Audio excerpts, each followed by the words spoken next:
नमस्कार, मेरा नाम रहमत बीबी है। आज हम नवयुवकों से पाठ पढ़ेंगे। इसके कवि हैं मैथिली शरण गुप्त जी। पहले हम मैथिली शरण गुप्त जी का कवि परिचय पढ़ेंगे। इसके बाद हम कविता का जो भी एक्सप्लेनेशन है वो सुनेंगे। आइए। द्विवेदी युग में राष्ट्र कवि मैथिली शरण गुप्त सर्वाधिक लोकप्रिय कवि रहे हैं। वे अपनी भाव रश्मियों से हिंदी साहित्य को प्रकाशित करने वाले युग कवि हैं। इनका जन्म सन 1886 में झांसी के चिरगांव ग्राम में एक संपन्न और प्रतिष्ठित परिवार में हुआ था। इनके पिता का नाम है रामचरण और स्वयं ये राम भक्त थे एवं ये काव्य प्रेमी भी थे। इनका प्रभाव जो भी इनके पिता का प्रभाव मैथिली शरण गुप्त पर हमेशा छाया रहा। इनकी प्रारंभिक शिक्षा गांव में ही हुई। जो मैथिली शरण गुप्त जी की प्रारंभिक शिक्षा गांव में ही हुई। केवल 15-16 वर्ष की अवस्था में ही उन्होंने कविता लिखना आरंभ किया। आचार्य महावीर प्रसाद द्विवेदी की छत्र छाया में उनकी काव्य प्रतिभा पल्लवित एवं पुष्पित हुई। तो देखिए, इनके साकेत महाकाव्य के लिए उन्हें मंगला प्रसाद पारितोषिक प्राप्त हुआ और पद्म भूषण उपाधि से भी उन्हें विभूषित किया गया। तो इनकी रचनाएं 40 से भी अधिक है। उनमें थोड़े हम देखेंगे। आइए। साकेत, जय भारत, यशोधरा, कुणाल गीत, सिद्धराज, विष्णुप्रिया, जयद्रथवध, द्वापर, पंचवटी, नहुष, वन वैभव, ऐसे बहुत सारे आदि इनके रचनाएं हैं।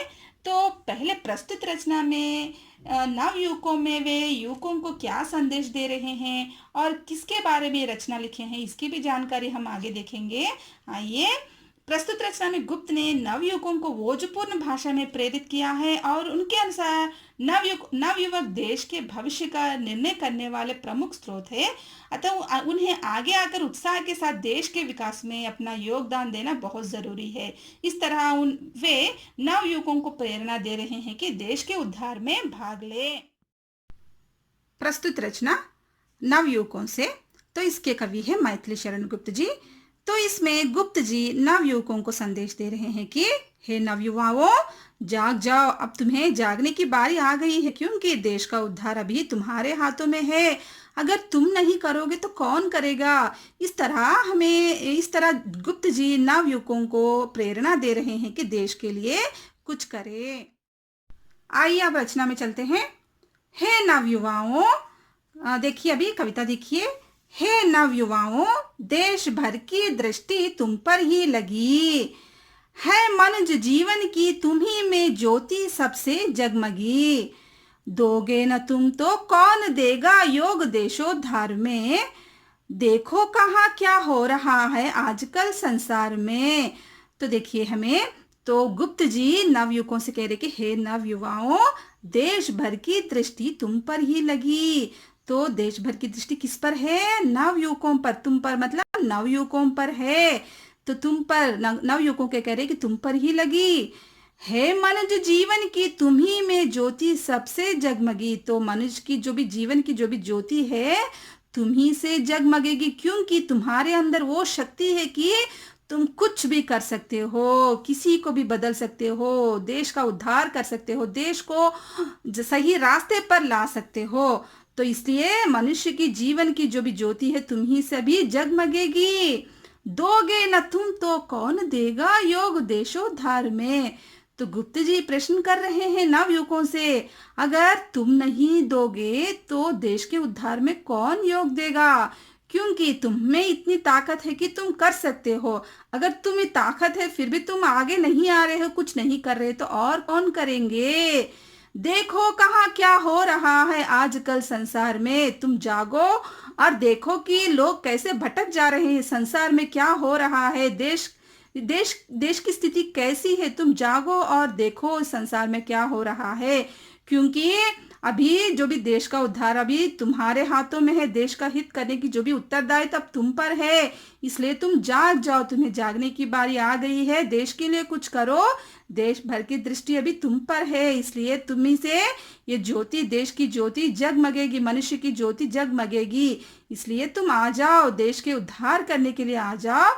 तो देश की स्थिति को देखो। देश भटक जा रहा है, देश के लोग भटक जा रहे हैं, इसलिए कुछ करो। इस तरह मैथिली शरण गुप्त जी नवयुवकों को प्रेरणा दे रहे हैं कि देश के लिए कुछ करे, देश के हित के लिए कुछ करे।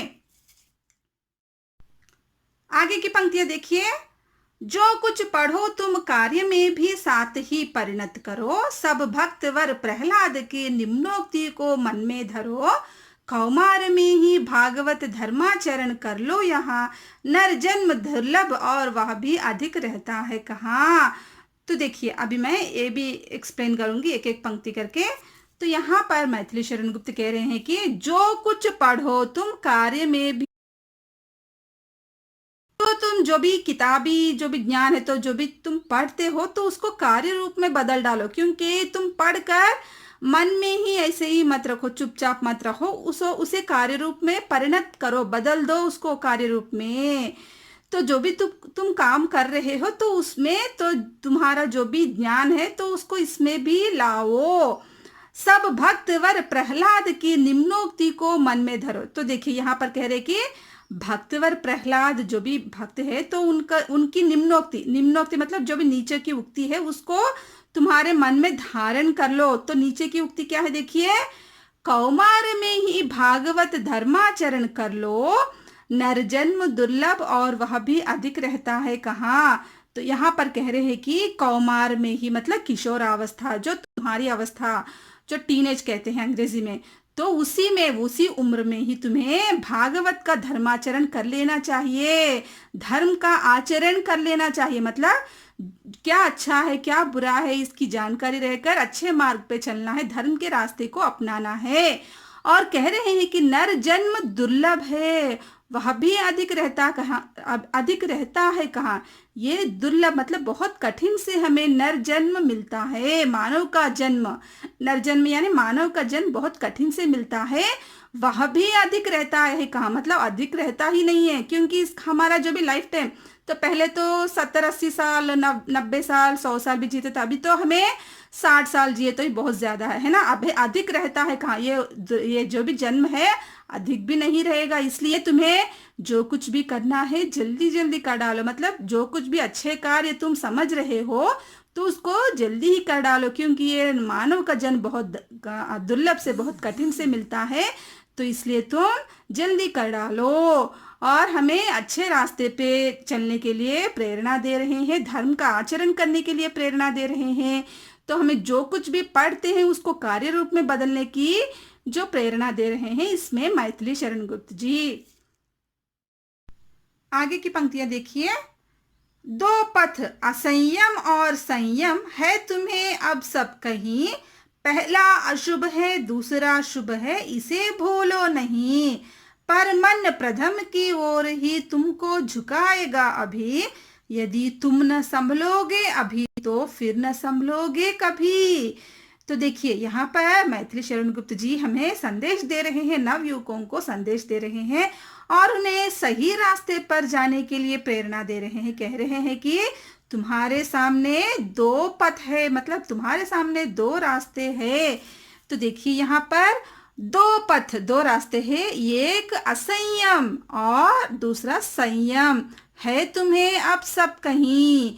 तो तुम्हारे सामने दो असंयम का रास्ता है और संयम का रास्ता है, तो तुम्हें उसमें से एक को चुनना है। असंयम नहीं रखना, विचलित होकर भटक जाना। संयम मतलब धर्म के रास्ते पर चलना, अच्छाई की ओर जाना। तो तुम्हें अब सब कहीं, अब तुम्हें दो रास्ते हैं, पहला अशुभ है, असंयम का रास्ता शुभ है, और दूसरा शुभ है, संयम का रास्ता शुभ है। इसे भूलो नहीं, तुम मत भूलो। पर मन प्रथम की ओर ही तुमको झुकाएगा अभी। देखिए प्रथम की ओर मतलब असंयम की ओर, ये मन हमें प्रथम की ओर असंयम की ओर ही झुकाएगा। लेकिन हमेशा मन जो बुराई की ओर ही झुकेगा। तो देखिए ज्यादातर बच्चे ज्यादातर लड़के किशोरावस्था में ही भटक जाते हैं, क्योंकि वो अवस्था इतनी कठिन अवस्था है कि वो अपने आप पे काबू नहीं रख पाते हैं, भटक जाते हैं। कभी कभी खुद से भटक जाते हैं, कभी कभी दोस्तों के कारण भी भटक जाते हैं। तो इसलिए हमारा मन हमेशा प्रथम की ओर असंयम की ओर ही झुकाएगा, लेकिन तुम्हें काबू में रखना है उसको। यदि तुम न संभलोगे अभी तो फिर न संभलोगे कभी। अगर तुम अभी तुम्हारे मन को अभी संभल नहीं पाओगे तो फिर कभी नहीं संभलोगे, जिंदगी भर नहीं संभलोगे, उसको रास्ते पर नहीं ला सकोगे। इसलिए तुम अभी से अच्छे रास्ते की ओर ही जाओ।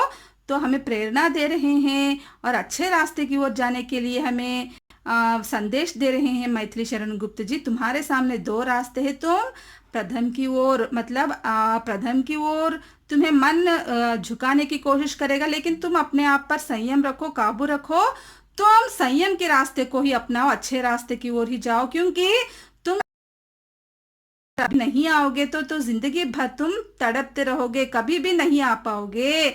तो इस तरह मैथिली शरण गुप्त जी नव युवकों को संदेश दे रहे हैं और उन्हें अच्छे रास्ते की ओर लाने के लिए कोशिश कर रहे हैं और उन्हें देश के लिए कुछ करने के लिए, देश का उद्धार करने के लिए प्रेरित कर रहे हैं, अच्छे रास्ते को अपनाने के लिए और अपनी जिंदगी को अच्छे रास्ते पर लाने के लिए संदेश दे रहे हैं। धर्म का आचरण करने के लिए, धर्म का आचरण करने के लिए संदेश दे रहे हैं मैथिली शरण गुप्त जी।